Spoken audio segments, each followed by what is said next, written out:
ಶ್ರೀಗುರುಭ್ಯೋ ನಮಃ ಹರಿ ಓಂ ಯೋऽन्तಃ ಪ್ರವಿಶ್ಯ ಮಮ ವಾಚಮಿಮಾಂ ಸಪ್ತಾಂ ಸಂಜೀವಯತ್ಯ ಕಿಲ ಶಕ್ತಿಧರಸ್ವಧಾಮ್ನಾ ಅನ್ಯಾಂಶ್ಚ ಹಸ್ತಚರಣಶ್ರವಣತ್ವಗಾದೀನ್ ಪ್ರಾಣಾನ್ ನಮೋ ಭಗವತೆ ಪುರುಷಾಯ ತುಭ್ಯಂ ಭವತ್ಯದನುಭಾವಾದೇಡಮೋ ಕೋಪಿ ವಾಗ್ಮಿ ಜಡಮತಿರಪಿ ಜಂತುರ್ಜಾಯತೆ ಪ್ರಾಜ್ಞಮೂಲಿಃ सकलवचनचेतो देवता भारती सा मम वचसि धत्तां सन्निधिं मानसे च तपो विद्या विरक्त्यादि सद्गुणौघाकरानहं वादिराजगुरून् वन्दे हयग्रीवपदाश्रयान् पूज्याय राघवेन्द्राय सत्यधर्मरताय च भजतां कल्पवृक्षाय नमतां कामधेनवे ब्रह्मचर्य हरिप्रीति सुविद्यावादशालिनः इष्टदान् कष्टहर्तॄन्नः विद्यामान्यान् मुनीन् नमः श्रीगुरुभ्यो नमः हरिकथामृतसार गुरुಗಳ ಕರುಣದಿಂದ ಬನಿತು ಬೀಳುವೆ ಪರಮ ಭಗವದ್ಭಕ್ತರಿದನಾದರದಿ ಕೇಳುವುದು ಶ್ರೀ ಗುರುಭ್ಯೋ ನಮಃ. ಜಗನ್ನಾಥದಾಸರು ಹರಿಕಥಾಮೃತಸಾರದ ಈ ವ್ಯಾಪ್ತಿ ಸಂಧಿಯಲ್ಲಿ ಭಗವಂತನ ಮಹಿಮೆ, ಭಗವಂತ ಯಾವ ರೀತಿಯಾಗಿ ಜೀವರಾಶಿಗಳನ್ನು ಈ ಸಂಸಾರದ ಬಂಧನಕ್ಕೆ ಒಳಗಾಗುವಂತೆ ಮಾಡ್ತಾನೆ ಎಂಬ ವಿಚಾರವನ್ನು ನಮ್ಮ ಮುಂದೆ ಹೇಳ್ತಾ ಇದ್ದರು. ಅದನ್ನು ನಾವು ನೋಡ್ತಾ ಇದ್ದೆವು. ಯಾವ ರೀತಿಯಾಗಿ ಭಗವಂತ ನಮ್ಮನ್ನು ಈ ಸಂಸಾರದ ಕಡೆಗೆ ತರ್ತಾನೆ ಅಂತಂದರೆ ಅದನ್ನು ಜಗನ್ನಾಥದಾಸರು ಹೇಳುವಂತಹ ಮಾತು ಹೇಗೆ ಅಂತ ಕೇಳಿದರೆ, ತಂದೆ ಬಹು ಸಂಭ್ರಮದಿ ತನ್ನಯ ಬಂಧು ಬಳಬಗ ನೆರಹಿ ಮದುವೆಯ ನಂದನೆಗೆ ತಾ ಮಾಡಿ ಮನೆಯೊಳಗಿಡುವ ತೆರನಂತೆ ಇಂದಿರಾದವ ತನ್ನ ಇಚ್ಛೆಯಲ್ಲಿಂದ, ಭಗವಂತನ ಇಚ್ಛೆಯಿಂದಾಗಿ ಎಲ್ಲ ಜೀವರಾಶಿಗಳು ಯಾವ ಜೀವರಾಶಿಗಳಿಗೆ ಈ ಸಂಸಾರದ ಬಂಧನ ಎಂಬುದು ಇದೆಯೋ ಅಂತಹ ಜೀವರಾಶಿಗಳನ್ನು ಭಗವಂತ ಏನು ಮಾಡ್ತಾನೆ ಅಂತಂದರೆ, ಈ ಜೀವ ನಮ್ಮ ಪ್ರಾಕೃತ ಸಂಬಂಧ, ಜೀವದ ಈ ದೇಹದ ಸಂಬಂಧವನ್ನು ಕೊಡ್ತಾನೆ. ದೇಹದ ಸಂಬಂಧವನ್ನು ನೀಡಿ ಮತ್ತೆ ಮತ್ತೆ ಅವರು ಈ ಜೀವರಾಶಿಯಾಗಿ ಬರುವಂತಹ ವ್ಯವಸ್ಥೆಯನ್ನು ಮಾಡ್ತಾನೆ. ಹೀಗೆ ಮತ್ತೇನು ಮಾಡ್ತಾನೆ, ಎಂತಹ ಈ ಜಗತ್ತು ಅಂತ ಕೇಳಿದ್ರೆ ಸುಖಾತ್ಮಕ ಸಂಸ್ಕೃತಿಯೊಳಿಡುವ ಭಗವಂತ ನಮ್ಮನ್ನ ಎಲ್ಲಿಡ್ತಾನೆ ಅಂತಂದ್ರೆ ಸುಖ. ಈ ಜಗತ್ತು ಎಂತಹದ್ದು ಅಂತ ಕೇಳಿದ್ರೆ ಸುಖವೂ ಇದೆ, ದುಃಖವೂ ಇದೆ. ಅಂತಹ ಸುಖಾತ್ಮಕವಾಗಿರತಕ್ಕಂತಹ ಜಗತ್ತಿನಲ್ಲಿ ನಮ್ಮನ್ನು ತಂದು ಇಲ್ಲಿ ಇಡ್ತಾನೆ ಎಂಬುದಾಗಿ ಹೇಳ್ತಾರೆ. ಅದಾದ ಮೇಲೆ ಮುಂದಿನ ಪದ್ಯದಲ್ಲಿ ಭಗವಂತನ ವ್ಯಾಪ್ತಿ, ಅದರ ಆಳ, ಅದರ ವಿಚಾರವನ್ನು ಜಗನ್ನಾಥದಾಸರು ಮಾಡ್ತಾರೆ. ಭಗವಂತನ ವ್ಯಾಪ್ತಿ ಅಂತಹದ್ದು, ಭಗವಂತನ ಆ ಗಹನ, ಎಷ್ಟು ಆಳವಾಗಿ ಭಗವಂತ ಈ ಜಗತ್ತನ್ನು ಹೊಕ್ಕಿ ಅದನ್ನು ಮುನ್ನಡೆಸ್ತಾ ಇದ್ದಾನೆ ಅಂತಂದರೆ ಅದನ್ನು ಒಂದು ಒಳ್ಳೆಯ ದೃಷ್ಟಾಂತವನ್ನು ಕೊಟ್ಟು ಹೇಳುತ್ತಾರೆ. ಏನು ಅಂತ ಕೇಳಿದ್ರೆ, ತೃಣಕೃತಾಲಯದೊಳಗೆ ಹೋಗಿ ಸಂದಣಿಸಿ ಪ್ರತಿಛಿದ್ರದಲ್ಲಿ ಪೊರಮಟ್ಟದ ಅನಿಲರವನು ತೋರಿದಲಿಪ್ಪ ತೆರನಂತೆ ವನಜ ಜಾಂಡದೊಳ ಖಳಜೀವರ ತನುವಿನೊಳ ಹೊರಗಿದ್ದು ಕಾಣಿಸದನಿ ಅನಿಮೇಶನು ಸಕಲ ಕರ್ಮವ ಮಾಡ್ಪವನವರಂತೆ.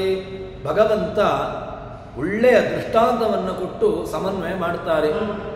ಈ ನಮ್ಮನ್ನ ಈ ಸುಖಾತ್ಮಕವಾಗಿರತಕ್ಕಂತಹ ಸಂಸ್ಕೃತಿಯೊಳಿಟ್ಟು ನಮ್ಮನ್ನ ಭಗವಂತ ಏನು ಮಾಡ್ತಾನೆ ಅಂತಂದ್ರೆ ಇಲ್ಲಿ ಇರ್ತಾನೆ. ಆದರೆ ಅದನ್ನ ದೃಷ್ಟಾಂತ ಹೇಳ್ತಾರೆ. ಒಂದು ಪರ್ಣಕುಟೀರ, ಒಂದು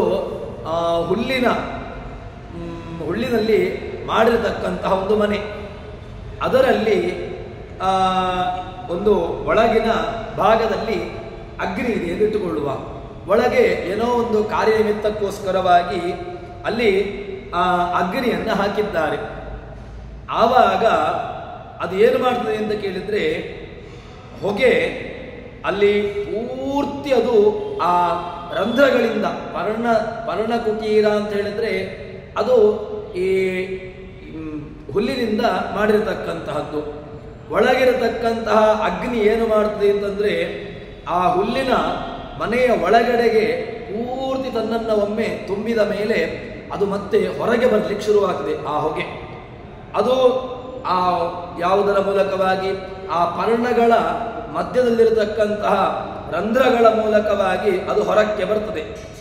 ಅದರಂತೆ ಏನು ಮಾಡ್ತದೆ ಅಂತ ಕೇಳಿದ್ರೆ, ಅಗ್ನಿ ತನ್ನ ಇರುವಿಕೆ ಅಲ್ಲಿ ನಾವು ಏನು ಯೋಚನೆ ಮಾಡ್ತೇವೆ ಅಂತ ಕೇಳಿದ್ರೆ, ಒಳಗಿನ ಭಾಗದಲ್ಲಿ ಅಗ್ನಿ ಸಂಬಂಧಿಯಾಗಿರತಕ್ಕಂತಹ ಯಾವುದೋ ಒಂದು ಅಡಿಗೆಯೋ ಅಥವಾ ಯಾವುದೋ ಒಂದು ಹೋಮವನ್ನು ಮಾಡ್ತಾ ಇದ್ದಾರೆ ಎಂಬುದಾಗಿ ಅದನ್ನ ನಾವು ಯೋಚನೆ ಮಾಡ್ತೇವೆ. ಅಂದ್ರೆ ಆ ಅಗ್ನಿ ಒಳಗೆ ಇದ್ದದ್ರಿಂದಾಗಿ ತನ್ನ ಪೂರ್ತಿ ವ್ಯಾಪ್ತಿಯನ್ನ ಇರಿಸಿ ತಾನು ಪೂರ್ತಿ ಹೊರಗಿನೂ ಕೂಡ ಅದರ ವ್ಯಾಪ್ತಿಯನ್ನು ತೋರಿಸಿಕೊಳ್ತದೆ. ಅದೇ ರೀತಿಯಾಗಿ ಭಗವಂತ ಏನು ಮಾಡ್ತಾನೆ ಅಂತ ಕೇಳಿದ್ರೆ, ಬ್ರಹ್ಮಾಂಡದ ಒಳಗೆ ಬ್ರಹ್ಮಾಂಡದ ಹೊರಗೆ ಎಲ್ಲ ಜೀವರಾಶಿಗಳಲ್ಲಿಯೂ ಕೂಡ ತಾನಿರ್ತಾನೆ. ಇದ್ದು ಏನು ಮಾಡ್ತಾನೆ ಅಂತ ಕೇಳಿದ್ರೆ, ಎಲ್ಲ ಜೀವರ ದೇಹದ ಒಳಗೂ ಇರ್ತಾನೆ, ಎಲ್ಲ ಜೀವರ ಹೊರಗೂ ಕೂಡ ಇರ್ತಾನೆ. ಇದ್ದುಕೊಂಡು ಭಗವಂತ ಏನು ಮಾಡ್ತಾನೆ ಅಂತಂದ್ರೆ ಎಲ್ಲ ಕರ್ಮಗಳನ್ನು ಮಾಡ್ತಾನಂತೆ. ಪ್ರತಿ ಛಿದ್ರದಲ್ಲಿ ಪರಮಟ್ಟ ಅದು ಆ ಛಿದ್ರದಲ್ಲಿ ಆ ಯಾವುದರ ಅಗ್ನಿ ಏನು ಮಾಡ್ತದೆ ಅಂತ ಕೇಳಿದ್ರೆ, ತಾನಿರತಕ್ಕಂತಹ ಆ ಪರ್ಣಕುಟೀರದ ಸಂಬಂಧಿಯಾಗಿ ತಾನು ಅಲ್ಲಿಂದ ಹೊರಕ್ಕೆ ಬಂದು ಪೂರ್ತಿಯಾಗಿ ಅದು ವ್ಯಾಪಿಸಿಕೊಂಡಿರ್ತದೆ. ಅದೇ ರೀತಿಯಾಗಿ ತೋರದಲಿಪ್ಪತೆದನಂತೆ ಅಲ್ಲಿಗೆ ನಾವು ಎರಡೂ ಕೂಡ ಗೊತ್ತಾಗ್ತದೆ. ಅಗ್ನಿ ಇದೆ, ಆದರೆ ಹೊರಗಡೆ ಆ ಧೂಮವನ್ನು ನಾವು ನೋಡ್ತೇವೆ. ಅದೇ ರೀತಿಯಾಗಿ ನಮಗೆ ಭಗವಂತ ಏನು ಮಾಡ್ತಾನೆ ಅಂತ ಕೇಳಿದ್ರೆ, ವನಜಾಂಡದೊಳು ಅಖಿಲ ಜೀವನ ಎಲ್ಲ ಜೀವರಾಶಿಗಳಲ್ಲಿಯೂ ಕೂಡ ತನುವಿನ ಒಳ ಹೊರಗಿದ್ದು ಆ ತನುವಿನಲ್ಲಿ ತಾನು ಒಳಗೆ ಹೊರಗೆ ಇದ್ದುಕೊಂಡು ವ್ಯಾಪಿಸಿಕೊಂಡು ಹೊರಗೆ ಕಾಣಿಸದೆ ತಾನು ಕಾಣ್ತಾನ ಅಂತ ಕೇಳಿದ್ರೆ ಗೊತ್ತಾಗೋದಿಲ್ಲ. ಭಗವಂತನಿದ್ದಾನ ಕೇಳಿದ್ರೆ ಭಗವಂತನಿರ್ತಾನೆ. ಆದರೆ ಅನಿವೇಶನು ಸಕಲ ಕರ್ಮವ ಎಲ್ಲ ಜೀವರಾಶಿಗಳಿಂದಲೂ ಕೂಡ ತಮ್ಮ ತಮ್ಮ ಯೋಗ್ಯತಾನುಸಾರವಾಗಿರತಕ್ಕಂತಹ ಕರ್ಮವನ್ನು ಮಾಡಿಸ್ತಾನೆ. ಅವರವರ ಯೋಗ್ಯತಾನುಸಾರವಾಗಿ ಕಣ್ಣಿಗೆ ಕಾಣಿಸದೆ ತಾನು ಎಲ್ಲ ಜೀವರಾಶಿಗಳ ಮೂಲಕವಾಗಿಯೂ ಕೂಡ ಕರ್ಮವನ್ನು ಮಾಡಿಸ್ತಾನೆ ಎಂಬುದಾಗಿ ನಾವು ಹೇಳ್ತೇವೆ. ಇಲ್ಲಿ ಇನ್ನಷ್ಟು ಇದರ ದೃಷ್ಟಾಂತವನ್ನು ಹೇಳ್ತಾರೆ. ಅದೇನು ಅಂತಂದ್ರೆ, ಇಲ್ಲಿ ಮೊದಲಿಗೆ ಕೊಟ್ಟಿರತಕ್ಕಂತಹ ಒಂದು ದೃಷ್ಟಾಂತ ಯಾವುದು ಅಂತ ಕೇಳಿದ್ರೆ, ತೃಣಕೃತಾಲಯದೊಳಗೆ ಹೊಗೆ ಸಂದಣಿಸಿ ಪ್ರತಿ ಚಿತ್ರದಲ್ಲಿ ಪೊರಮಟ್ಟನರ ಅದು ಆ ಛಿದ್ರ ಅಗ್ನಿ ಒಳಗಿದೆ. ಏನೋ ಒಂದು ಅಗ್ನಿ ಸಂಬಂಧಿಯಾಗಿರತಕ್ಕಂತಹ ಕಾರ್ಯ, ಅಡಿಗೆಯನ್ನು ಮಾಡುವಂತಹದ್ದೋ ಅಥವಾ ಯಾವುದೋ ಒಂದು ಯಾಗವನ್ನು ಮಾಡುವಂತಹದ್ದೋ ಇದ್ದಾಗ ಒಂದು ಪರ್ಣಕುಟೀರದಲ್ಲಿರತಕ್ಕಂತಹ ಆ ಯಾಗದ ಸಂಬಂಧಿಯಾಗಿರತಕ್ಕಂತಹ ಅಗ್ನಿ ಏನಾಯ್ತಲ್ಲಿ ಇಡೀ ಆ ಒಳಗಿನ ಆ ಪರ್ಣಕುಟೀರದ ಒಳಭಾಗವನ್ನು ಆವರಿಸಿ ಅದಾದ ಮೇಲೆ ಪರ್ಣದಲ್ಲಿರತಕ್ಕಂತಹ ಮಧ್ಯದಲ್ಲಿರತಕ್ಕಂತಹ ಛಿದ್ರಗಳು, ಆ ಛಿದ್ರಗಳ ಮೂಲಕವಾಗಿ ಅದು ಹೊರಕ್ಕೆ ಬರ್ತದೆ. ಇಲ್ಲಿಗೆ ನಮಗೆ ಏನು ಅಗ್ನಿ ಗೊತ್ತಾಯ್ತಾ ಅಂತ ಹೇಳಿದ್ರೆ, ಅಗ್ನಿ ಕಾಣಲಿಲ್ಲ. ಅಗ್ನಿ ಒಳಗಿದೆ. ಎಲ್ಲಿದೆ? ಒಳಗಡೆ ಯಾಗದ ಯಾಗವನ್ನು ಮಾಡ್ತಾ ಇರತಕ್ಕಂತಹ ಒಂದು ಕುಂಡದಲ್ಲಿದೆ. ಅಥವಾ ಏನೋ ಒಂದು ಅಡಿಗೆ ಮಾಡತಕ್ಕಂತಹ ಒಲೆ, ಆ ಒಲೆಯಲ್ಲಿ ಅಗ್ನಿ ಇದೆ. ಅದು ಅಗ್ನಿ ನಾವು ನೋಡಿದ್ದು ಬೆಂಕಿಯನ್ನು ನೋಡಿಲ್ಲ. ಆದರೆ ಬೆಂಕಿ ನೋಡದಿದ್ರೂ ಕೂಡ ಪೂರ್ತಿಯಾಗಿ ಹೊಗೆ ತುಂಬಿರುವಾಗ ನಾವು ಅಗ್ನಿಯನ್ನ ಅಲ್ಲಿ ಇದೆ ಎಂಬುದಾಗಿ ನಾವು ಅದನ್ನು ಊಹೆ ಮಾಡ್ತೇವೆ. ಅದೇ ರೀತಿಯಾಗಿ ಭಗವಂತ ಭಗವಂತನ ವ್ಯವಸ್ಥೆ ಹೇಗೆ, ಭಗವಂತನ ವ್ಯಾಪಾರ ಹೇಗೆ ಅಂತಂದ್ರೆ, ಭಗವಂತ ಕಾಣಲಿಲ್ಲ ನಮಗೆ. ಎಲ್ಲ ಜೀವರಾಶಿಗಳು ಕೂಡ ಕರ್ಮವನ್ನ ಮಾಡ್ತಾ ಇದ್ದಾರೆ. ಅಖಿಲ ಜೀವರಾಶಿಗಳು ಕೂಡ ಕರ್ಮವನ್ನ ಮಾಡ್ತಾ ಇರುವಂತಹದ್ದು ಕಾಣ್ತಾ ಇದೆ. ಜೀವರಾಶಿಗಳು ಒಳಗೆ ಹೊರಗೆ ಭಗವಂತನಿದ್ದಾನೆ, ಆದರೆ ಕಾಣಿಸದೇ ಇದ್ದಾನೆ ಅವನು. ಯಾರ ಕರ್ಮಗಳು ಗೊತ್ತಾಗ್ತಾ ಇಲ್ಲ ಭಗವಂತನಿಂದ. ಇದೇ ರೀತಿಯಾಗಿ ತಾನು ಆ ಕಾರ್ಯದ ಹಿನ್ನೆಲೆ ಯಾರು ಮುಖ್ಯವಾಗಿ ಒಂದು ಕಾರ್ಯ ಆಗಿದೆ ಅಂತಾದರೆ ಕಾರ್ಯದ ಹಿನ್ನೆಲೆಯನ್ನು ನಾವು ನೋಡಬೇಕು. ಒಂದು ಕಾರ್ಯ ಇದೆ. ಯಾವ ಕಾರ್ಯ ಅಂತ ಕೇಳಿದ್ರೆ, ಒಂದು ದೊಡ್ಡ ಕಟ್ಟಡ ಆಗಿದೆ. ಆ ದೊಡ್ಡ ಕಟ್ಟಡ ಆಗಿರತಕ್ಕಂತಹದ್ದಕ್ಕೆ ಏನು ಕಾರಣ ಏನು ಅಂತ ಕೇಳಿದ್ರೆ, ಯಾರೋ ಒಬ್ಬ ನಿರ್ಮಾಣ ಮಾಡಿದ ವ್ಯಕ್ತಿ ಇದ್ದಾನೆ ಅಲ್ವಾ. ಅದೇ ರೀತಿಯಾಗಿ ನಮಗೆ ಭಗವಂತ ಕಂಡಿದ್ದಾನ ಕೇಳಿದ್ರೆ ಭಗವಂತನನ್ನು ನೋಡಿಲ್ಲ ನಾವು. ಭಗವಂತನನ್ನು ಮತ್ತೆ ಹೇಗೆ ನಾವು, ಇಷ್ಟು ದೊಡ್ಡ ಜಗತ್ತನ್ನು ಮಾಡಿದ್ದಾನೆ, ತೇನ ವಿನಾ ತೃಣೋಪಿನ ಚಲತಿ ಅಲ್ವಾ. ಭಗವಂತನ ಒಂದು ಸಣ್ಣ ವ್ಯವಸ್ಥೆ, ಅವನ ಅನುಗ್ರಹ ಇಲ್ಲ ಅಂತಾದ್ರೆ ಒಂದು ಹುಲ್ಲು ಕಡ್ಡಿಯೂ ಕೂಡ ಅಲುಗಾಡ್ಲಿಕ್ಕೆ ಸಾಧ್ಯವೇ ಇಲ್ಲ.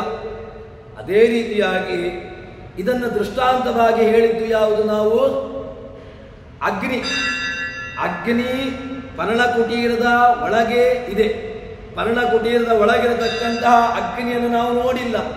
ಪರ್ಣಕುಟೀರದ ಒಳಗಿರತಕ್ಕಂತಹ ಅಗ್ನಿಯ ಸಂಬಂಧಿಯಾಗಿರತಕ್ಕಂತಹ ಧೂಮವನ್ನು ನೋಡಿದೆವು. ಯಾವುದು? ಮತ್ತೆ ಅನುಮಾನದ ಮೂಲಕವಾಗಿ ನಾವು ತಿಳ್ಕೊಂಡೆವು. ಏನು ಅಂತ ಕೇಳಿದ್ರೆ, ಯತ್ರ ಧೂಮಸ್ತತ್ರ ವನ್ನಿಹಿ ಅಂತ ಒಂದು ವ್ಯಾಪ್ತಿ. ಏನು ಅಂತ ಕೇಳಿದ್ರೆ, ಯತ್ರ ಯತ್ರ ಧೂಮ ತತ್ರ ತತ್ರ ವನ್ನಿಹಿ. ಎಲ್ಲಿ ಎಲ್ಲಿ ಹೊಗೆ ಇದೆಯೋ, ಎಲ್ಲಿ ಯತ್ರ ಧೂಮ ತತ್ರ ತತ್ರ ವನ್ನಿಹಿ, ಎಲ್ಲಿ ಎಲ್ಲ ಹೊಗೆಯನ್ನು ನಾವು ಧೂಮವನ್ನು ನೋಡ್ತೇವೆಯೋ ಅದಕ್ಕೆ ಕಾರಣವಾಗಿರತಕ್ಕಂತಹ ಅದರ ಅಗ್ನಿ ಎಂಬುದು ನಿಶ್ಚಯವಾಗಿಯೂ ಕೂಡ ಇದ್ದೇ ಇದೆ. ಯತ್ರ ಯತ್ರ ಧೂಮ. ಅದೇ ರೀತಿಯಾಗಿ ಈ ಪರ್ಣಕುಟೀರದ ಒಳಗಿರತಕ್ಕಂತಹ ಅಗ್ನಿಯನ್ನು ನಾವು ನೋಡಿಲ್ಲ. ಪರ್ಣಕುಟೀರದ ಮೇಲಿನಿಂದ ಹೊಗೆ ಬರ್ತಾ ಇದೆ. ಆ ಹೊಗೆಯನ್ನು ನೋಡಿ ನಾವು ಏನು ಯೋಚನೆ ಮಾಡ್ತೇವೆ, ಒಳಗಡೆ ಅಗ್ನಿ ಸಂಬಂಧಿಯಾಗಿರತಕ್ಕಂತಹದ್ದು ಏನೋ ಇದೆ ಅಲ್ವಾ. ಅದೇ ರೀತಿಯಾಗಿ ಭಗವಂತನ ವ್ಯಾಪಾರವನ್ನು ನೋಡಿದ್ದೇವಾ ಕೇಳಿದ್ರೆ ಭಗವಂತನ ವ್ಯಾಪಾರವನ್ನು ನೋಡಿಲ್ಲ, ಭಗವಂತನನ್ನ ಕಾಣಿಲ್ಲ. ಭಗವಂತನನ್ನ ಮತ್ತೆ ಹೇಗೆ ನಾವು ಭಗವಂತನ ವ್ಯಾಪಾರವನ್ನು ನಾವು ತಿಳ್ಕೊಂಡದ್ದು ಹೇಗೆ ಅಂತ ಕೇಳಿದ್ರೆ, ಬಹುಚಿತ್ರ ಜಗತ್ ಬಹುಧಾಕರಣಾತ್ ಪರಶಕ್ತಿರನಂದ ಗುಣ ಪರಮ. ಅವನನ್ನ ತಿಳ್ಕೊಳ್ಬೇಕು ಅಂತಾದ್ರೆ ಅದಕ್ಕಿರತಕ್ಕಂಥ ಮಾರ್ಗಗಳು ಯಾವುದು ಅಂತ ಕೇಳಿದ್ರೆ, ಆಚಾರ್ಯರು ಹೇಳತಕ್ಕಂತಹ ಸುಲಭ ಮಾರ್ಗ ಏನು ಅಂತ ಕೇಳಿದ್ರೆ, ಭಗವಂತನನ್ನ ತಿಳ್ಕೊಳ್ಬೇಕಾ, ಆವಾಗ ನಿಮಗೆ ಏನು ಭಗವಂತ ಮಾಡಿರತಕ್ಕಂತಹ ಜಗತ್ತನ್ನು ನೋಡಬೇಕು. ನಿನಗೆ ಭಗವಂತ ಮಾಡಿರತಕ್ಕಂತಹ ಈ ಜಗತ್ತು ಉಂಟಲ್ವ. ಇನ್ನೊಂದೇನು ಅಂತ ಕೇಳಿದ್ರೆ, ಆಚಾರ್ಯರ ಮಾತು, ಇದು ನಾಮ ಪರೋ ನ ಭವೇತ್ ಸ ಹರಿ ಕಥಮಸ್ಯ ವಶೇ ಜಗದೇದಭೂತ್ ಇದು ನಾಮನತಸ್ಯ ವಶೇ ಜಗಲಂ ಕಥಮೇವ ನಿತ್ಯಸಗಂ ಭವೇತ್ ಕಥಂ ವಶೇ ಜಗದೇದಭೂತ್. ಈ ಜಗತ್ತು ಯಾರದ್ದೋ ಒಬ್ಬ ವಶನಾಗಿ ಉಂಟಲ್ವ, ಅದು ಯಾರು? ಅದೊಂದು ನಮಗೆ ಮುಖ್ಯವಾಗಿರ್ತಕ್ಕಂತಹ ಒಂದು ಒಳ್ಳೆಯ ದೃಷ್ಟಾಂತ. ಅದಾದ ಮೇಲೆ ಸೃಷ್ಟಿ ಸಂಹಾರ ಲೀಲಾ ವಿಲಾಸತಂ ಪುಷ್ಟಶಾಡ್ಗುಣ್ಯ ಸದ್ವಿಗ್ರಹೋಲ್ಲಾಸಿನಂ. ಇದೆಲ್ಲವೂ ಕೂಡ ಭಗವಂತನ ಇರುವಿಕೆಗೆ, ಭಗವಂತನ ಅಸ್ತಿತ್ವಕ್ಕೆ ನಮಗೆ ಒಳ್ಳೆಯ ಕಾರಣಗಳು. ಭಗವಂತ ಇಷ್ಟೆಲ್ಲ ಜಗತ್ತನ್ನು ಮಾಡಿದ್ದಾನೆ.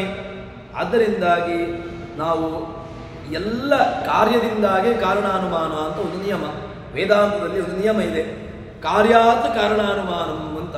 ಕಾರ್ಯ ಕಾಣ್ತಾ ಉಂಟು, ಜಗತ್ತು ಕಾಣ್ತಾ ಉಂಟು. ಜಗತ್ತು ಕಾಣ್ತಾ ಇರುವಾಗ ಜಗತ್ತಿಗೆ ಕಾರಣನಾಗಿರ್ತಕ್ಕಂಥ ಒಬ್ಬನನ್ನು ತಿಳ್ಕೊಳ್ಬೇಕು. ದೃಷ್ಟಾಂತ ಯಾವುದು ಅಂತ ಕೇಳಿದ್ರೆ, ವನ್ನಿ ಧೂಮಗಳು. ಧೂಮದಿಂದಾಗಿ, ಧೂಮ ಎಂಬಂತಹ ಕಾರ್ಯದಿಂದಾಗಿ ಕಾರಣವಾಗಿರತಕ್ಕಂತಹ ಅಗ್ನಿಯನ್ನು ಅನುಮಾನ ಮಾಡೋದು ಅಲ್ಲವಾ. ಇದೇ ರೀತಿಯಾಗಿ ಇನ್ನೂ ದೃಷ್ಟಾಂತಗಳು ಯಾವುದು? ಒಬ್ಬ ಮಗುವನ್ನು ನೋಡ್ತಾ ಇದ್ದಾನೆ. ಎದುರುಗಡೆ ಒಂದು ಮಗು ಕಾಣ್ತಾ ಉಂಟು. ಮಗು ಎಂಬುದೇನು? ಕಾರ್ಯ. ಕಾರಣವಾಗಿರತಕ್ಕಂತಹ ತಂದೆ ತಾಯಿಗಳು ಇದ್ದಾರೆ ಎಂಬುದಾಗಿ ನಿಯಮ ಒಂದು ನಾವು ಕಲ್ಪನೆ ಮಾಡ್ತೇವೆ. ಕಾರ್ಯಾತ್ ಕಾರಣಾನುಮಾನಂ ಎಂಬುದಾಗಿ ವೇದಾಂತದಲ್ಲಿ ನಿಯಮ. ಅದೇ ರೀತಿಯಾಗಿ ಭಗವಂತನನ್ನು ನಾವು ಯಾವ ರೀತಿಯಾಗಿ ತಿಳ್ಕೊಳ್ಳೋದು ಅಂತ ಕೇಳಿದ್ರೆ ಕಾರ್ಯಾತ್ ಕಾರಣಾನುಮಾನ. ಈ ಜಗತ್ತು ಎಂಬಂತಹ ಕಾರ್ಯ ಕಾಣ್ತಾ ಉಂಟು. ಜಗತ್ತೆಂಬಂತಹ ಕಾರ್ಯದಿಂದಾಗಿ ಕಾರಣವಾಗಿರತಕ್ಕಂತಹ ಭಗವಂತನಿದ್ದಾನೆ ಅಂತ ನಾವು ತಿಳ್ಕೊಳ್ಳುವಂತಹದ್ದು ನಮ್ಮ ಇದು ಸಿದ್ಧಾಂತ. ಅದೇ ರೀತಿಯಾಗಿ ಭಗವಂತ ಹೇಗಿದ್ದಾನೆ ಅಂತ ಕೇಳಿದ್ರೆ ಅಖಿಳ ಜೀವರ ತನುವಿನ ಹೊರಗಿದ್ದು, ಎಲ್ಲ ಜೀವರಾಶಿಗಳಲ್ಲಿ ಒಳ ಹೊರಗಿದ್ದು ವ್ಯಾಪಿಸಿಕೊಂಡು ತಾನಿದ್ದಾನೆ. ಬ್ರಹ್ಮಾಂಡವು ವ್ಯಾಪ್ತದೇಹ ಅಂತ ಹೇಳಿಕೊಂಡು ಅವನನ್ನು ಹೇಳ್ತಾರೆ. ಅವನನ್ನ ಇಡೀ ಬ್ರಹ್ಮಾಂಡದಲ್ಲಿ ವ್ಯಾಪಿಸಿಕೊಂಡಿರತಕ್ಕಂತಹ ಜೀವರಾಶಿ ಭಗವಂತ. ಅಂತಹ ಭಗವಂತನ ನಾವು ಕಾರ್ಯಕಾರಣಾನುಮಾನಗಳಿಂದಾಗಿ ಅವನನ್ನ ಸಿದ್ಧ ಮಾಡಬಹುದು. ಕಾಣಿಸದೆ ಕಾಣ್ತಾ ಇಲ್ಲಪ್ಪ ದೇವರು, ಕಾಣಿಸೋದಿಲ್ಲ ಅವನು, ಅದವನ ಅಚಿಂತ್ಯಾತ್ಮಕ ಶಕ್ತಿ ಅವನದ್ದು. ಕಾಣಬೇಕು ಅಂತಾದರೆ ಒಳಗಿನ ಕಣ್ಣು ಬೇಕು. ಒಳಗಿನ ಕಣ್ಣಿನ ಮೂಲಕವಾಗಿ ಭಗವಂತನನ್ನ ಕಾಣುವಂತಹದ್ದು. ಸಕಲ ಕರ್ಮವ ಮಾಡ್ಪಾರಂತೆ, ಎಲ್ಲ ಜೀವರಾಶಿಗಳು ಅವರವರ ಕರ್ಮವನ್ನ ಅವರವರ ಕೆಲಸವನ್ನ ಮಾಡ್ತಾ ಇದ್ದಾರೆ, ಮಾಡಿಸ್ತಾ ಇದ್ದಾನೆ ಎಂಬುದಾಗಿ ನಾವು ಹೇಳ್ತಾರೆ. ಇದಾದ ಮೇಲೆ ಇಲ್ಲೊಂದು ಶಬ್ದ ಇದೆ, ಸಂದಣಿಸಿ. ಪ್ರತಿಚಿತ್ರದಲ್ಲಿ ಒಂದು ಏನು ಪರ್ಣಕುಟೀರದಲ್ಲಿ ಮಧ್ಯದಲ್ಲಿರತಕ್ಕಂತಹ ಆ ಚಿತ್ರಗಳು, ಆ ಚಿತ್ರಗಳಲ್ಲಿ ನಾವು ಏನು ಯೋಚನೆ ಮಾಡ್ತೇವೆ, ಅದರಲ್ಲಿರ್ತಕ್ಕಂತಹ ಚಿತ್ರಗಳಿಂದಾಗಿ ಹೊಗೆ ಹೊರಗೆ ಬರುವಾಗ ಅಲ್ಲಿ ಒಂದು ಕಾರಣವನ್ನ ಏನು ಆ ಬೆಂಕಿ ಇದೆ ಎಂಬುದಾಗಿ ನಾವು ತಿಳ್ಕೊಳ್ಳುತ್ತೇವೆ. ಈ ದೇಹದಲ್ಲಿಯೂ ಕೂಡ ಕಲ್ಪನೆ ಮಾಡಿ ಛಿದ್ರಗಳಿಲ್ವಾ ಅಂತ ಕೇಳಿದರೆ ಉಂಟಲ್ವಾ? ಕಣ್ಣು, ಕಿವಿ, ಮೂಗು, ಅದಾದ ಮೇಲೆ ಬಾಯಿ, ಅದಾದ ಮೇಲೆ ಅಪಾನ, ಈ ರೀತಿಯಾಗಿರ್ತಕ್ಕಂತಹ ದ್ವಾರಗಳು ಉಂಟಲ್ವ ಪ್ರತಿಚಿತ್ರಗಳು. ನವದ್ವಾರಗಳಿಂದಾಗಿ ಈ ಎಲ್ಲ ದ್ವಾರಗಳು ನೈವ ಕಿಂಚಿತ್ ಕರೋಮೀತಿ ಯುಕ್ತೋ ಮನ್ಯೇದತ್ವವಿದ್ ಪಶ್ಯನ್ ಶೃಣ್ವನ್ ಸ್ಪೃಶನ್ ಜಿಗ್ರನ್ ಅಶ್ನನ್ ಗ್ಲಚ್ಚನ್ ಸ್ವಪನ್ ಶ್ವಸನ್. ಕೃಷ್ಣ ಭಗವದ್ಗೀತೆಯಲ್ಲಿ ಹೇಳತಕ್ಕಂತಹ ಮಾತು. ಪ್ರಲಪನ್ ವಿಸೃಜನ್ ಗೃಣ್ಣನ್ ಉನ್ಮಿಷನ್ ಅನಿಮಿಷನ್ನಪಿ ಇಂದ್ರಿಯಾರ್ಥೇಜು ವರ್ತಂತೆ ಧಾರಯನ್ನ. ಗೀತೆಯಲ್ಲಿ ಭಗವಂತನ ಮಾತು ಇದು. ನೈವ ಕಿಂಚಿತ್ ಕರೋಮೀತಿ ಅಹಂ ನೈವ ಕಿಂಚಿತ್ ಕರೋಮಿ. ನಾನೇನನ್ನೂ ಕೂಡ ಮಾಡ್ತಾ ಇಲ್ಲ. ಯಾಕೆ ನಾನು ಮಾಡ್ತಾ ಇಲ್ಲ? ನನ್ನಲ್ಲಿ ಮಾಡತಕ್ಕಂತಹ ಸಾಮರ್ಥ್ಯ ನನ್ನಲ್ಲಿಲ್ಲ. ನಾನು ಜಗತ್ತಿನಲ್ಲಿ ಯಾವುದೇ ರೀತಿಯಾಗಿರತಕ್ಕಂತಹ ಒಂದು ಕಾರ್ಯ ನನ್ನಿಂದ ಆಗ್ಲಿಕ್ಕೆ ಸಾಧ್ಯ ಇಲ್ಲ. ಯಾಕೆ ಅಂತಂದ್ರೆ ಹೇಳ್ತಾರೆ, ಯುಕ್ತೋ ಮನ್ಯೇವ ತತ್ವವಿತ್. ಮತ್ತೆ ತಿಳ್ಕೊಳ್ಳುವನು ಯಥಾರ್ಥವಾಗಿ ಸರಿಯಾಗಿ ತಿಳ್ಕೊಳ್ಳುವನು ಏನ್ ತಿಳ್ಕೊಳ್ಳುತ್ತಾನೆ? ಎಲ್ಲವನ್ನೂ ಭಗವಂತನಲ್ಲಿದ್ದುಕೊಂಡು ಮಾಡಿಸ್ತಾನೆ ಎಂದು ತಿಳ್ಕೊಳ್ಳುತ್ತಾನೆ. ಪಶ್ಯನ್ ನೋಡುವಂತಹ, ಶೃಣ್ವನ್ ಕೇಳಿಸ್ತಾನೆ, ಸ್ಪೃಶನ್ ಮುಟ್ಟಿಸ್ತಾನೆ, ಜಿಘ್ರನ್ ಮೂಸಿಸ್ತಾನೆ, ಅಶ್ನನ್ ತಿನ್ನಿಸ್ತಾನೆ, ಗಚ್ಚನ್ ನಡೆದುಕೊಂಡು ಹೋಗುತ್ತಾನೆ, ಶ್ವಪನ್ ಮಲಗಿಸ್ತಾನೆ, ಶ್ವಸನ್ ಶ್ವಾಸೋಚ್ಛ್ವಾಸಗಳನ್ನು ಮಾಡಿಸ್ತಾನೆ, ಪ್ರಲಪನ್ ಮಾತನಾಡಿಸ್ತಾನೆ, ವಿಸೃಜನ್ ಮಲಾದಿ ದ್ವಾರಗಳಿಂದಾಗಿ ನಮ್ಮ ಮಲಾದಿಗಳನ್ನ ಹೊರಕ್ಕೆ ಹಾಕಿಸ್ತಾನೆ, ಗೃಣ್ಣನ್ ಹಿಡ್ಕೊಳ್ತಾನೆ, ಉನ್ಮಿಷನ್ ಅನಿಮಿಷನ್ನಪಿ ನಮ್ಮನ್ನ ಕಣ್ಣು ಮುಚ್ಚಿಸ್ತಾನೆ, ತರಿಸ್ತಾನೆ, ಎಲ್ಲ ರೀತಿಯಾಗಿರ್ತಕ್ಕಂತಹ ಕಾರ್ಯಗಳನ್ನು ಮಾಡ್ತಾನೆ. ಇಂದ್ರಿಯಾರ್ಥೇಶು, ಆ ಇಂದ್ರಿಯಾದಿಗಳಲ್ಲಿ ಇಂದ್ರಿಯ ರೂಪದಿಂದಾಗಿ ಇಂದ್ರಿಯ ಪ್ರೇರಕನಾಗಿ ಭಗವಂತನಿರ್ತಾನೆ. ವರ್ತಂತೆ ಇದ್ದಾರೆ ತಾನಿದ್ದಾನೆ ಎಂದು ನಾವು ತಿಳ್ಕೊಳ್ಳಬೇಕು. ಹೇಳ್ತಾರೆ, ತೋರಿದ ಲೆಪ್ಪತೆರದಂತೆ. ಇದು ಮುಂದಿನ ಮಾತು.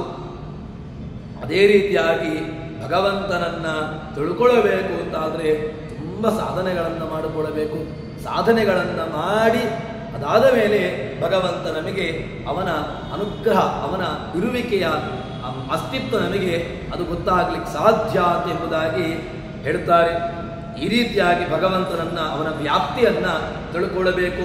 ವ್ಯಾಪ್ತಿಯನ್ನ ತಿಳ್ಕೊಳ್ಳಿಕ್ಕೆ ಅದಕ್ಕೆ ದೃಷ್ಟಾಂತವನ್ನ ಜಗನ್ನಾಥದಾಸರು ಕೊಟ್ಟರು. ಒಳ್ಳೆಯ ದೃಷ್ಟಾಂತವನ್ನು ಕೊಟ್ಟು ನಮಗೆ ಅದನ್ನ ಅರ್ಥ ಮಾಡಿಸಿದ್ರು. ಅದಾದ ಮೇಲೆ ಮುಂದಿನ ಒಂದು ಪದ್ಯದಲ್ಲಿ ಏನು ಹೇಳ್ತಾರೆ ಅಂತ ಕೇಳಿದ್ರೆ, ಬ್ರಹ್ಮಾದಿ ಸುರರಲ್ಲಿ ದೇವತೆಗಳಲ್ಲಿ, ಬ್ರಹ್ಮಾದಿ ದೇವತೆಗಳಲ್ಲಿ ಭಗವಂತನ ವ್ಯಾಪ್ತಿ ಹೇಗೆ ಅಂತ ಕೇಳಿದ್ರೆ, ಪಾದಪಗಳಡಿಗೆರೆ ಸಲಿಲವು ತೋದು ತೊಂಬೆಗಳುಬ್ಬಿ ಪುಷ್ಪಸ್ವಾದು ಫಲವೀವಂದದಲ್ಲಿ ಸರ್ವೇಶ್ವರನು ಜನರ ಆರಾಧನೆಯ ಕೈಗೊಂಡು ಬ್ರಹ್ಮ ಭವಾದಿಗಳ ನಾಮದಲ್ಲಿ ಫಲವಿತ್ತಾದರಿಸುವನು ತನ್ನ ಮಹಿಮೆಯ ತೋರಗುಣ ಜಗಕ್ಕೆ. ಭಗವಂತ ಯಾವ ರೀತಿಯಾಗಿ ಬ್ರಹ್ಮಾದಿ ದೇವತೆಗಳಲ್ಲಿ ತನ್ನ ವ್ಯಾಪ್ತಿ ಹೇಗೆ, ಇಡೀ ಜಗತ್ತನ್ನು ತನ್ನ ನಿಯಮದ ತನ್ನ ಹತೋಟಿಯಲ್ಲಿ ಇಟ್ಟುಕೊಂಡಿದ್ದಾನೆ, ಇಡೀ ಜಗತ್ತನ್ನು ತನ್ನ ಅಂಕೆಯಲ್ಲಿಟ್ಟುಕೊಂಡಿರತಕ್ಕಂತಹ ಭಗವಂತನ ವಿಚಾರವನ್ನ ಜಗನ್ನಾಥದಾಸರು ಆ ಹರಿಕಥಾಮೃತ ಸಾರದಲ್ಲಿ ಭಗವಂತನ ಆ ವ್ಯಾಪ್ತಿ, ಅದರ ಆಳ, ಅದರ ವಿಚಾರವನ್ನ ನಮ್ಮ ಮುಂದೆ ತೆರೆದಿಡುತ್ತಾ ಇದ್ದಾರೆ. ಯಾವ ದೃಷ್ಟ ಅಂತ ಕೇಳಿದ್ರೆ, ಒಂದು ಮರದ ದೃಷ್ಟಾಂತವನ್ನ ಜಗನ್ನಾಥದಾಸರು ನಾವು ನೋಡಿಕೊಂಡಂತಹ ಈಗ ಹಿಂದಿನ ಎಲ್ಲ ಪದ್ಯಗಳಲ್ಲಿಯೂ ಕೂಡ ನಮಗೆ ಅರ್ಥ ಆಗುವ ರೀತಿಯಲ್ಲಿ ಭಗವಂತನ ಸಾಮರ್ಥ್ಯ ಅದನ್ನ ನಮಗೆ ಅರ್ಥ ಆಗುವಂತಹ ಒಂದು ಸುಲಭವಾಗಿರತಕ್ಕಂತಹ ದೃಷ್ಟಾಂತ, ಇದನ್ನ ಕೊಟ್ಟು ಸಮನ್ವಯ ಮಾಡಿಕೊಂಡು ನಮಗೆ ಅದನ್ನು ತಿಳಿಸಿಕೊಡ್ತಾ ಇದ್ದಾರೆ. ಯಾಕೆ ಅಂತ ಕೇಳಿದ್ರೆ, ನಮಗೆ ದೃಷ್ಟಾಂತ ಇಲ್ಲ ಅಂತ ಆದ್ರೆ, ಯಾವುದೋ ಒಂದು ಎಕ್ಸಾಂಪಲ್ ಇಲ್ಲ ಅಂತ ಆದ್ರೆ ನಮಗೆ ಅದು ಅರ್ಥ ಆಗ್ಲಿಕ್ಕೆ ಸಾಧ್ಯ ಇಲ್ಲ. ಶಾಲೆಯಲ್ಲಿ ಅಧ್ಯಾಪಕರು ಯಾವುದೋ ಒಂದು ದೊಡ್ಡದಾಗಿರತಕ್ಕಂತಹ ಒಂದು ಲೆಕ್ಕ ಅದನ್ನು ಏನು ಮಾಡ್ತಾರೆ ಅಂತ ಕೇಳಿದ್ರೆ, ಅಧ್ಯಾಪಕರು ಮೊದಲಿಗೆ ಅದನ್ನೊಂದು ಅಲ್ಲಿ ಸಾಲ್ವ್ ಮಾಡ್ತಾರೆ. ಒಂದು ಪ್ರಶ್ನೆಯನ್ನ ಸಾಲ್ವ್ ಮಾಡಿ ಕೊಡ್ತಾರೆ, 1, 2, 3 ಪ್ರಶ್ನೆಯನ್ನ ಅದನ್ನು ನಮಗೆ ಸಾಲ್ವ್ ಮಾಡಿ ಇದನ್ನ ಈ ರೀತಿಯಾಗಿ, ಈ ಈಕ್ವೇಶನ್ ಅನ್ನ ಈ ರೀತಿಯಾಗಿ ಬಿಡಿಸಬೇಕು ಎಂಬುದಾಗಿ ನಮಗೆ ದಾರಿಯನ್ನು ತೋರಿಸ್ತಾರೆ. ಈ ಎಕ್ಸಾಂಪಲ್, ಈ ದೃಷ್ಟಾಂತ ಈ ರೀತಿಯಾಗಿ ಮುಂದಿನಂತಹ ಏನು ಈಕ್ವೇಶನ್ನು, ಮುಂದಿನ ಲೆಕ್ಕಗಳನ್ನು ಮಾಡಿ ಎಂಬುದಾಗಿ ನಿಯಮ. ಅದೇ ರೀತಿಯಾಗಿ ಭಗವಂತನ ಭಗವಂತನ ವ್ಯಾಪ್ತಿ, ಭಗವಂತನ ಅಗಾಧತೆ ಅದನ್ನು ಅರಿತುಕೊಳ್ಳಬೇಕು ಅಂತಾದ್ರೆ ನಮಗೊಂದಷ್ಟು ದೃಷ್ಟಾಂತಗಳು ಬೇಕಲ್ವಾ? ಆ ದೃಷ್ಟಾಂತಗಳು ಯಾವುದು ಕೇಳಿದ್ರೆ, ಅದನ್ನ ದಾಸರು ನಮ್ಮ ರೀತಿಯಾಗಿರ್ತಕ್ಕಂಥ ನಮಗೆ ಸುಲಭವಾಗಿ ಅರ್ಥವಾಗುವಂತಹ ದೃಷ್ಟಾಂತಗಳನ್ನ ಕೊಟ್ಟು ಸಮನ್ವಯ ಮಾಡಿ ನಮಗೆ ತೋರಿಸ್ತಾರೆ. ಏನು ಅಂತ ಕೇಳಿದ್ರೆ, ಈಗ ಬ್ರಹ್ಮಾದಿ ದೇವತೆಗಳಲ್ಲಿ ಅವರು ಹೇಳ್ತಾ ಇದ್ದಾರೆ, ಬ್ರಹ್ಮಾದಿ ದೇವತೆಗಳಲ್ಲಿ ಭಗವಂತ ಹೇಗಿದ್ದಾನೆ, ಅವನ ವ್ಯಾಪ್ತಿ ಯಾವ ರೀತಿಯಾಗಿದೆ, ಜಗತ್ತಿನ ವ್ಯಾಪ್ತಿಯನ್ನು ಹೇಳಿದ್ರು. ಅದೇ ರೀತಿಯಾಗಿ ಭಗವಂತ ಪೂಜಕ ಭಾವ ಹೇಗಿದೆ ಅಂತ ಹೇಳಿದ್ರು. ಭಗವಂತ ನಮ್ಮನ್ನ, ಈ ಜೀವರಾಶಿಗಳನ್ನ ಜಗತ್ತಿಗೆ ಹೇಗೆ ತರ್ತಾನೆ ಅಂತ ಎಂಬುದನ್ನು ತೋರಿಸಿದ್ರು. ಈಗ ಬ್ರಹ್ಮಾದಿ ಸುರರಲ್ಲಿ ಯಾವ ರೀತಿಯಾಗಿರತಕ್ಕಂತಹ ಭಗವಂತನ ವ್ಯಾಪ್ತಿ ಎಂಬುದಾಗಿ ಅದನ್ನು ತೋರಿಸ್ತಾರೆ. ಪಾದಪಗಳಡಿಗೆರೆಯೇ ಸಲಿಲವು. ಒಂದು ದೊಡ್ಡ, ನಾವು ಗಿಡವನ್ನು ನೆಡ್ತೇವೆ ಅಂತ ಇಟ್ಟುಕೊಂಡ, ಗಿಡವನ್ನು ನೆಟ್ಟಾಗ ಆ ಗಿಡಕ್ಕೆ ನಾವು ಎಲ್ಲಿಗೆ ನೀರು ಹಾಕ್ತೇವೆ? ಪಾದಪಗಳು ಅಂತ ಕೇಳಿದ್ರೆ, ಪಾದಗಳಿಂದಾಗಿ ತಾನು ಸ್ವೀಕಾರ ಮಾಡ್ತವೆ. ಯಾವುದು ಕೇಳಿದ್ರೆ, ಪಾದಗಳ ಮೂಲಕವಾಗಿ ಸ್ವೀಕಾರ ಮಾಡುವುದು ಯಾವುದು? ಬೇರುಗಳ ಮೂಲಕವಾಗಿ ಸ್ವೀಕಾರ ಮಾಡುವುದು ಯಾವುದು? ಗಿಡಗಳು, ಮರಗಳು, ಇದೆಲ್ಲವೂ ಕೂಡ ಅದಕ್ಕೆ ಬೇರಿನ ಮೂಲಕವಾಗಿ ಸತ್ವವನ್ನು ಸ್ವೀಕಾರ ಮಾಡಿ ಇಡೀ ದೊಡ್ಡದಾಗಿರತಕ್ಕಂತಹ ಮರದಲ್ಲಿ ಫಲಗಳೋ ಪುಷ್ಪಗಳೋ ಅದು ಬಿಡುವಂತಹದ್ದು. ಹೇಳ್ತಾರೆ ಜಗನ್ನಾಥದಾಸರು ದೃಷ್ಟಾಂತವನ್ನು ಕೊಡ್ತಾರೆ. ಪಾದಪಗಳ ಗಡಿಗೆರೆಯೇ ಸಲಿಲವು. ಪಾದಪಗಳಿಗೆ, ಅದರ ಅಡಿಗೆ, ಅದರ ಬುಡಕ್ಕೆ, ಅದರ ಬೇರಿಗೆ ನೀರನ್ನು ಹಾಕ್ತೇವೆ. ಸಲಿಲವು ತೋದು ತುಂಬೆಗಳುಬ್ಬಿ. ಅದಾದ ಮೇಲೆ ಏನಾಗ್ತದೆ ಅಂತ ಕೇಳಿದ್ರೆ, ಅದರಿಂದ ಒಳ್ಳೆ ರೀತಿಯಲ್ಲಿ ತೇವಗೊಂಡು ನೀರೋ ಗೊಬ್ಬರವೋ ಬೇಕಾಗಿರತಕ್ಕಂತಹ ಪೌಷ್ಟಿಕಾಂಶಗಳು ಹಾಕಿದ್ರು ಎಂದಿಟ್ಟುಕೊಳ್ಳಿ. ಹಾಕಿದ ಮೇಲೆ ಅದನ್ನು ಏನು ನಾವು ಆ ಪೌಷ್ಟಿಕಾಂಶಗಳನ್ನ, ಗೊಬ್ಬರವನ್ನು ಕೊಂಡೋಗಿ ಮರದ ಮೇಲ್ಗಡೆ ಹಾಕುವುದಲ್ಲ, ಅಥವಾ ನೀರನ್ನು ಕೊಂಡೋಗಿ ಕೊಂಬೆಗೆ ಹಾಕುವುದಲ್ಲ. ಮತ್ತೆ ಎಲ್ಲಿಗೆ ಹಾಕುವಂತಹದ್ದು? ಅದು ಅದರ ಬುಡಕ್ಕೆ, ಅದರ ಬೇರಿಗೆ ಹಾಕುವಂತಹದ್ದು. ಒಳ್ಳೆ ರೀತಿಯಲ್ಲಿರತಕ್ಕಂತಹ ಬೇರು ಅದು ಆಳವಾಗಿ ಹೋಗಿ ಸತ್ವವನ್ನು ಸ್ವೀಕಾರ ಮಾಡಿತು ಅಂತಾದ್ರೆ ಏನಾಗ್ತದೆ ಅಂತ ಕೇಳಿದ್ರೆ, ತೋದು ಒಳ್ಳೆ ರೀತಿಯಲ್ಲಿ ತೇವಾಂಶಗೊಂಡು ತೊಂಬೆಗಳುಬ್ಬಿ ಅದು ಒಳ್ಳೆ ರೀತಿಯಲ್ಲಿ ಮೇಲಕ್ಕೆ ಬರ್ತದೆ. ಅದರಿಂದಾಗಿ ಪುಷ್ಪಸ್ವಾದು, ಪುಷ್ಪಗಳನ್ನು ಕೊಡ್ತದೆ. ಸ್ವಾದುವಾಗಿರತಕ್ಕಂತಹ ಸಿಹಿಯಾಗಿರತಕ್ಕಂತಹ ಫಲಗಳನ್ನು ಕೊಡ್ತದೆ. ಅದಾದ ಮೇಲೆ ಫಲಗಳನ್ನು ನೀಡುವ ರೀತಿಯಲ್ಲಿ ಸ್ವಾದು ಫಲವೀವಂದದಲ್ಲಿ ಸರ್ವೇಶ್ವರನು, ಎಲ್ಲರಿಗೂ ಈಶ್ವರ, ಎಲ್ಲರಿಗೂ ಕೂಡ ಒಡೆಯನಾಗಿರ್ತಕ್ಕಂಥವನು ಭಗವಂತ ಏನು ಮಾಡ್ತಾನೆ, ಜನರ ಆರಾಧನೆಯನ್ನ ಸ್ವೀಕಾರ ಮಾಡ್ತಾನಪ್ಪ ಭಗವಂತ. ಸ್ವೀಕಾರ ಮಾಡಿಕೊಂಡು ಬ್ರಹ್ಮಭವಾದಿಗಳ ನಾಮದಲ್ಲಿ ಭಗವಂತ ಬ್ರಹ್ಮ ರುದ್ರ ಇದನ್ನೇ ನಾನು ಆಗಿನ ಇದರಲ್ಲಿ ಹೇಳಿದು ಏನು ಅಂತ ಕೇಳಿದ್ರೆ, ಆಚಾರ್ಯರು ದಶಸ್ತೋತ್ರದಲ್ಲಿ ಭಗವಂತನ ಮಹತ್ವವನ್ನ ಹೇಳ್ತಾರೆ. ಶೃಣುತ ಅಮಲ ಸತ್ಯವಚ ಪರಮಂ ಶಪಥೇರಿತ ಮುಚ್ರಿತ ಬಾಹುಯುಗಂ ನಹರೇ ಪರಮಃ ನಹರೇ ಸದೃಶಃ ಪರಮಸ್ಸತು ಸರ್ವಚಿದಾತ್ಮಗಣಾತ್ ಇದಿ ನಾಮಪರಃ ನಮವೇತ್ ಸ ಹರಿಃ ಸ ಕಥಮಸ್ಯ ವಶೇ ಜಗತಿ ತದಭೂತ್ ಇದಿ ನಾಮರತಸ್ಯ ವಶೇ ಸಕಲಂ ಕಥಮೇವತು ನಿತ್ಯ ಸುಖಂ ಸ ಭವೇತ್ ಅಂತ ಒಂದು ಮಾತನ್ನ ಹೇಳ್ತಾರೆ. ಎಲ್ಲ ಇದಿ ನಾಮ, ಜಗತ್ತಿನಲ್ಲಿರತಕ್ಕಂಥ ಎಲ್ಲ ನಾಮಗಳು ಕೂಡ ಅವನದ್ದೇ. ಯೋ ನ ಪಿತಾ ಜನಿತ ಯೋ ವಿಧಾತ ಧಾಮಾನಿ, ಎಲ್ಲ ಯೋ ನ ಪಿತಾ ಜನಿತ ಯೋ ವಿಧಾತ ಧಾಮಾನಿ ವೇದ ಭುವನಾನಿ ವಿಶ್ವಾ. ಭಗವಂತನ ಮಹತ್ವವನ್ನ ಹೇಳತಕ್ಕಂತಹ ಮಾತು ವೇದ ಮಂತ್ರಗಳು. ಜನಿತ ಯೋ ನ ಪಿತಾ ಜನಿತ ಯೋ ವಿಧಾತ, ಎಲ್ಲವನ್ನೂ ಕೂಡ ವಿಧಾತೃ. ಧಾಮಾನಿ ವೇದ ಭುವನಾನಿ ವಿಶ್ವಾ, ಇಡೀ ಜಗತ್ತನ್ನು ತಾನು ನಿಯಮನೆ ಮಾಡ್ತಾ ಇದ್ದಾನೆ. ಅದೇ ರೀತಿಯಾಗಿ ಇಲ್ಲಿ ಹೇಳ್ತಾರೆ ಭಗವಂತನ ಇದು ನಾಮಪರೋ ನ ಭವೇತ್ ಸ ಹರಿ. ಎಲ್ಲ ನಾಮಗಳು ಕೂಡ ಭಗವಂತನ ಅಲ್ಲ ಅಂತಾದ್ರೆ, ಅಂದ್ರೆ ಅಲ್ಲ ಅಂತಾದ್ರೆ ಅಂತ ಹೇಳಿದ್ರೆ ಅಲ್ಲ ಅಲ್ಲ, ಎಲ್ಲವೂ ಕೂಡ ಭಗವಂತ ನಾಮಗಳೇ. ಕಥಮಸ್ಯ ವಶೇ ಜಗತ್ತೇ ತದಭೂತ್, ಈ ಜಗತ್ತು ಯಾಕೆ ತಾನೇ ಅವನ ವಶದಲ್ಲಿ ಉಂಟು, ಯಾಕೆ ತನ್ನ ವಶದಲ್ಲಿದೆ ಅಂತ ಹೇಳಿದ್ರೆ ಅವರ ವಶವಾಗಿಯೇ ಇದೆ, ಬೇರೆ ಯಾರು ಅವರ ಜಗತ್ತನ್ನು ವಶ ಮಾಡಿಕೊಂಡಿಲ್ಲ.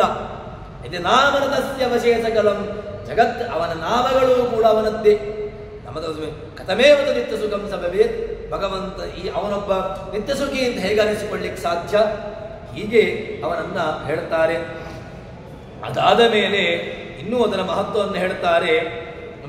ಭಗವಂತನ ಜಗದಾಕ್ಷಸ್ಯ ವೃಕ್ಷಸ್ಯ ಶಾಖಾ ದೇವಾದೋದಮ ವೃಕ್ಷಮೂಲಂ ರಮಾದೇವಿ ಸೋಶ್ವ ಆಶುಗತೇರ್ಹರಿ ತದ್ವ್ಯಾಪ್ತಗತ್ವಾತ್ ತದನ್ನತ್ವಾತ್ ಅಶ್ವತ್ಥೋಯಂ ಪ್ರಕೀರ್ತಿತಃ. ಕಾಟಕೋಪನಿಷತ್ತಿನ ಮಾತನ್ನ ಹೇಳ್ತಾರೆ. ಕಾಟಕೋಪನಿಷತ್ತು ಅದು ನಚಿಕೇತ ಯಮನ ಸಂವಾದವಾಗಿರತಕ್ಕಂತಹ ಒಂದು ಉಪನಿಷತ್ತು. ಅದು ಭಗವಂತನ ಮಹತ್ವವನ್ನು ಹೇಳ್ತದೆ. ಹೇಗೆ ದೃಷ್ಟಾಂತ ಏನು ಕೊಟ್ಟರು ಅಂತ ಕೇಳಿದ್ರೆ, ಜಗದಾಖ್ಯಸ್ಯ ವೃಕ್ಷಸ್ಯ, ಜಗತ್ತು ಎಂಬುದು ಒಂದು ದೊಡ್ಡ ಮರ. ಆ ಮರದಲ್ಲಿ ಜಗದಾಖ್ಯಸ್ಯ ವೃಕ್ಷಸ್ಯ ಶಾಖೆ ಯಾವುದು ಅಂತ ಕೇಳಿದ್ರೆ, ಶಾಖಾ ದೇವ, ದೇವತೆಗಳೆಲ್ಲರೂ ಕೂಡ ಶಾಖೆಗಳಾಗಿದ್ದಾರೆ. ಅದಾದ ಮೇಲೆ ವೃಕ್ಷ ಮೂಲಂ ರಮಾದೇವಿ, ಆ ವೃಕ್ಷದ ಮೂಲದಲ್ಲಿ ರಮಾದೇವಿ ಇದ್ದಾಳೆ. ಸೋಶ್ವಾಸುಗತೇರರಿ, ಅವಳನ್ನು ಅಶ್ವಾಸನಿಸಿಕೊಳ್ಳುತ್ತಾಳೆ. ತದ್ವ್ಯಾಪ್ತಕತ್ವಾತ್, ವ್ಯಾಪಿಸಿಕೊಂಡಿದ್ದಾಳೆ. ತದನ್ನತ್ವಾತ್ ಅಶ್ವತ್ಥೋಯಂ ಸನಾತನಃ, ಈ ಜಗತ್ತು ಅಶ್ವತ್ಥ ಅಂತ ಹೇಳ್ತಾರೆ. ಇದೇ ರೀತಿಯಾಗಿ ಇಲ್ಲಿ ಇನ್ನೂ ಹೇಳ್ತಾರೆ, ಭಾಗವತದ ಮಾತನ್ನ ಹೇಳ್ತಾರೆ. ಯಥಾತರೋರ್ಮೂಲ ನಿಷೇಚನೇನ ತೃಪ್ಯಂತಿ ತತ್ಸ್ವಂಧ ಭುಜೋಪಶಾಖಾ ಪ್ರಾಣೋಪಹಾರ ಚೈತೇಂದ್ರಿಯಾಣ ತಥೈವ ಸರ್ವಾರಹಣವಂಚುತೇಜ್ಯ. ಭಗವಂತನ ಯಥಾತರೋರ್ಮೂಲ ನಿಷೇಚನೇನ, ತರುವಿನ ಮೂಲಕ್ಕೆ ನೀರನ್ನು ಹಾಕುವಂತಹದ್ದು. ತೃಪ್ಯಂತಿ, ಇಡೀ ಮರದಲ್ಲಿರತಕ್ಕಂಥ ಎಲ್ಲ ಶಾಖೋಪಶಾಖೆಗಳು ಎಲ್ಲವೂ ಕೂಡ ತೃಪ್ಯಂತಿ. ತತ್ವಂಧ ಭುಜೋಪಶಾಖ ಪ್ರಾಣೋಪಹಾರ ಚೈತೇಂದ್ರಿಯಾಣ, ಪ್ರಾಣನಿಗೆ ನಾವು ಏನಾದರೂ ಆಹಾರವನ್ನು ಕೊಟ್ಟೆವು ಅಂತ ಹೇಳಿದ್ರೆ, ಭಗವಂತನ ಆಹಾರವನ್ನು ಕೊಟ್ಟೆವು ಅಂತ ಹೇಳಿದ್ರೆ, ಚೈತೇಂದ್ರಿಯಾಣ ತಥೈವ ಸರ್ವಾರಹಣ ಮಚ್ಚುತೇಜ್ಯ, ಭಗವಂತನಿಗೆ ಕೊಟ್ಟಿರತಕ್ಕಂತಹ ಏನು ಆ ಅನ್ನಾದಿಗಳಿಂದಾಗಿ ಅಥವಾ ಅದಕ್ಕೆ ಬೇಕಾಗಿರತಕ್ಕಂತಹ ವ್ಯವಸ್ಥೆಗಳಿಂದಾಗಿ ಇಡೀ ಇಂದ್ರಿಯಾದಿಗಳಲ್ಲಿ ದೇವತೆಗಳು ಕೂಡ ತೃಪ್ತರಾಗ್ತಾರೆ ಅಂತ ಮಾತನ್ನ ಹೇಳ್ತಾರೆ. ಇಲ್ಲಿ ಹೇಳ್ತಾರೆ ಇಡೀ ವೃಕ್ಷ ಬುಡಕ್ಕೆ ನೀರು ಹಾಕಿರತಕ್ಕ ಸಂದರ್ಭದಲ್ಲಿ ವೃಕ್ಷ ಪುಷ್ಟಿಗೊಂಡು ಒಳ್ಳೆ ರೀತಿಯಲ್ಲಿ ಬೆಳೀತದೆ. ಬೆಳೆದು ಬೆಳೆದು ಬೆಳೆದು ಏನು ಮಾಡುತ್ತೆ, ಹೂವು ಹಣ್ಣು ಒಳ್ಳೆಯ ಸ್ವಾದು ಆಗಿರತಕ್ಕಂತಹ ಫಲವನ್ನು ಕೊಡ್ತವೆ.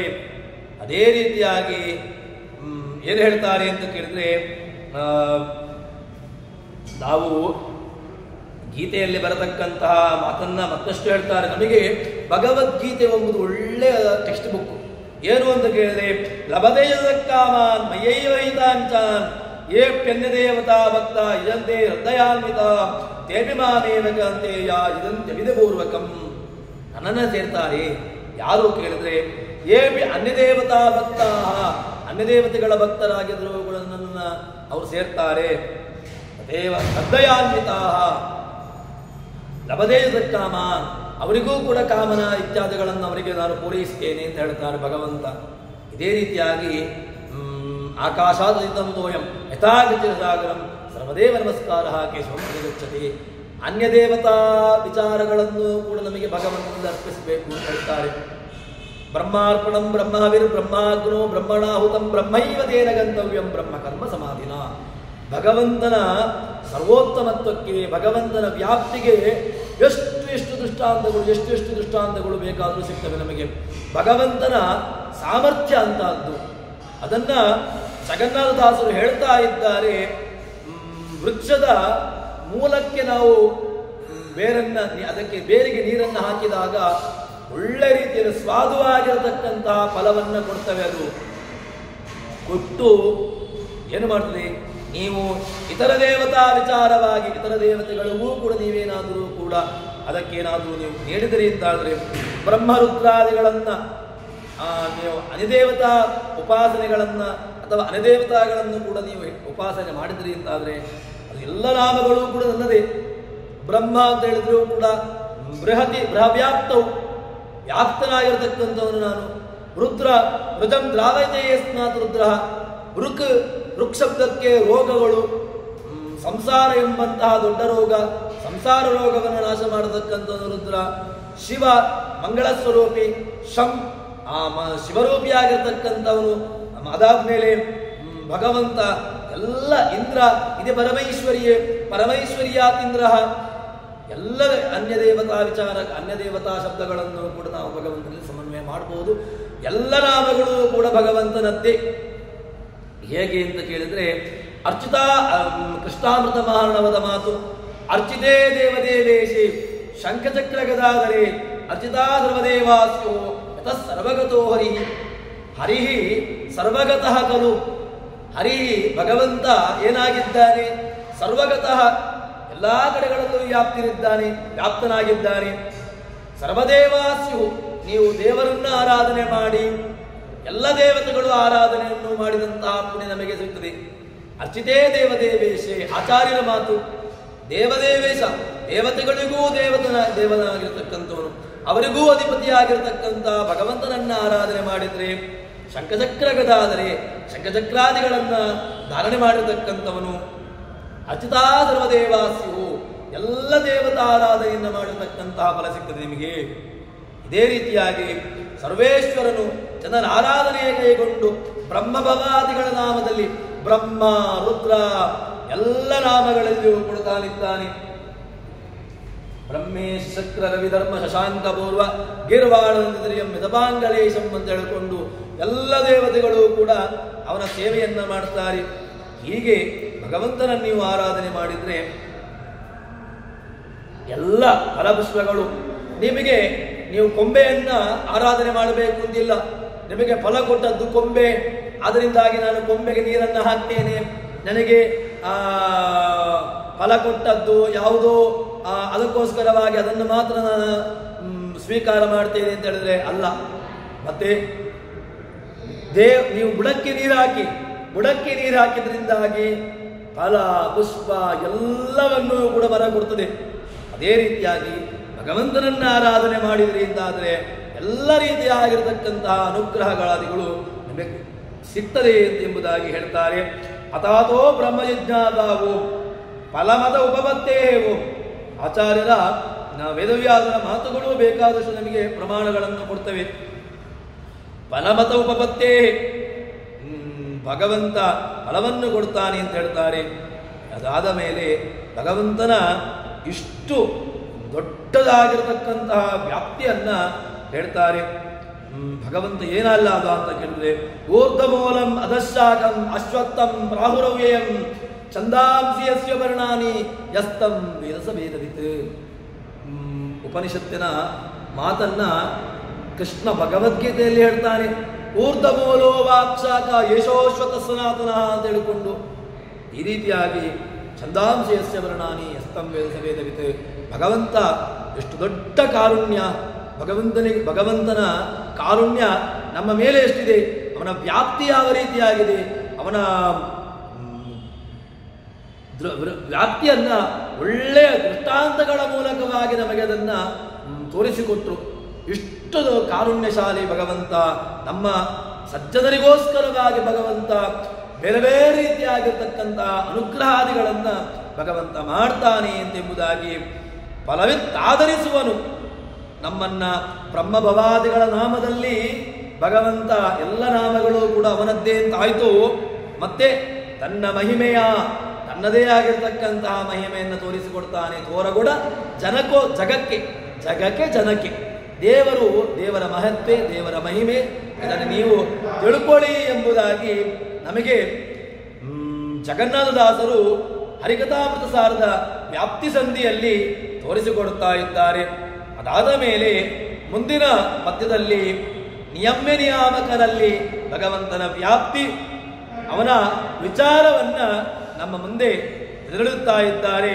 ಶ್ರುತಿತತಿಗಳಿಗೆ ಗೋಚರಿಸಿದನು ಅಂತ ಹೇಳಿಕೊಂಡು ಭಗವಂತನ ದೊಡ್ಡದಾಗಿರತಕ್ಕಂತಹ ವ್ಯಾಪ್ತಿ ನಿಯಮ್ಯ ನಿಯಾಮಕರಲ್ಲಿ ಹೇಗೆ ಪೂಜ್ಯ ಪೂಜಕರಲ್ಲಿ ಯಾವ ರೀತಿಯಾಗಿ ತೋರಿಸಿದನೋ, ಭಗವತೋ ಬಲೇನ ಭಗವತೋ ವೀರ್ಯೇಣ ಭಗವತಸ್ತೇಜಸ ಭಗವತ ಕರ್ಮಣ ಭಗವತಃ ಶ್ರೀ ಲಕ್ಷ್ಮೀನಾರಾಯಣಸ್ಯ ಪೂಜಾತ್ಮಕಂ ಕರ್ಮ ಕರಿಷ್ಯೆ ಎಂಬಂತಹ ಸಂಕಲ್ಪ ಯಾವ ರೀತಿಯಾಗಿದೆಯೋ ಅದೇ ರೀತಿಯಾಗಿ ನಿಯಮ್ಯ ನಿಯಾಮಕರಲ್ಲಿಯೂ ಕೂಡ ಭಗವಂತನ ವ್ಯಾಪ್ತಿಯ ವಿಚಾರವನ್ನ ಜಗನ್ನಾಥದಾಸರು ನಮ್ಮ ಮುಂದೆ ತಿಳಿಸಿಕೊಡ್ತಾರೆ.